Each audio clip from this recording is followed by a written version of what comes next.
रोवत बीत गई जिंदगी हो, तोहरा बिना सुना लागे दुनिया हो।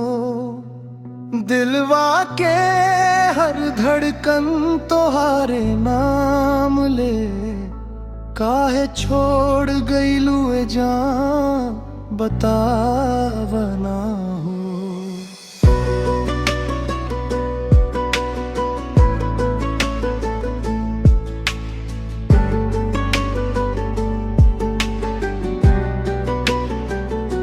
सपना में रोज तोहार चेहरा आवेला, नींद खुलते आँख से असुआ बहेला।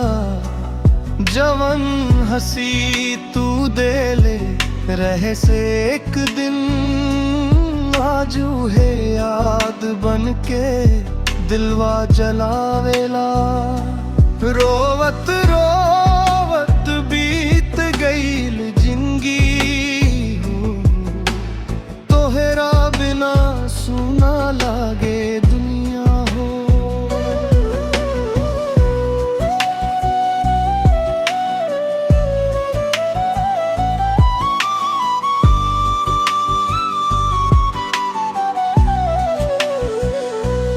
बरखा के बूंद में तोहार आवाज सुनाई दे, टूटल दिलवा जो तोहके ही टुकारे रे।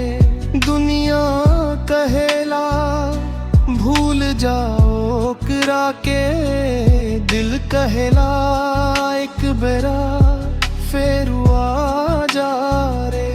चिट्ठी ना आइल खबरियो ना भेजलू, काहे सजनी इतना बदल गईलू। हम ता जो तोहरे राह तकत बानी, तू किसी औरी के संग हंसत रहलू। मंदिर में मांगल रहे साथ जन्म जन्म के, किस्मत लिख दे हलस जुदाई हर कदम पे। भगवान से अब का शिकायत करी, टूट गईल भरोसा अपना करम पे। माई पूछे बेटाए काहे उदास बड़ा, का बताई त दिल के बात बा। चेहरा हसेला दुनिया खातिर भीतर खाली, दर्द के बरसात बा। जवन फोटो सीना से लगा के रखनी, आजू करे से बात करत बनी। लोग कहेला पागल हो गईल बाड़, हम कहेला सच्चा प्यार निभावत बनी।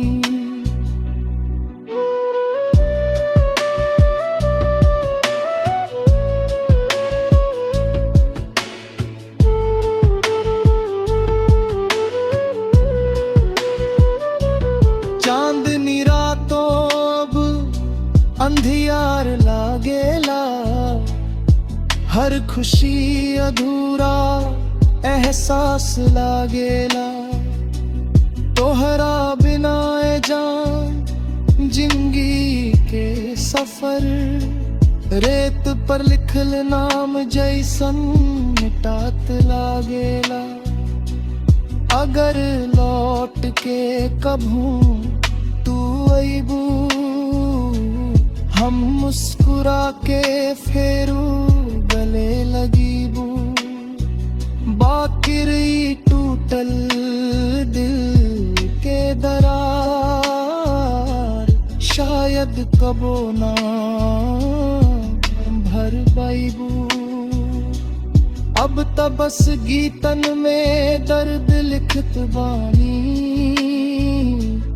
हसुआ के स्याही से नाम लिखत बानी, जकरे खातिर सब कुछ हार गई, उहे आज सबसे दूर दिखत बानी।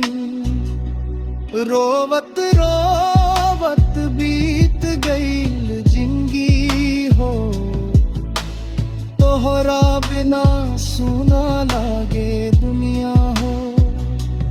दिलवा के हर धड़कन तोहारे नाम ले, काहे छोड़ गईलू जान बता।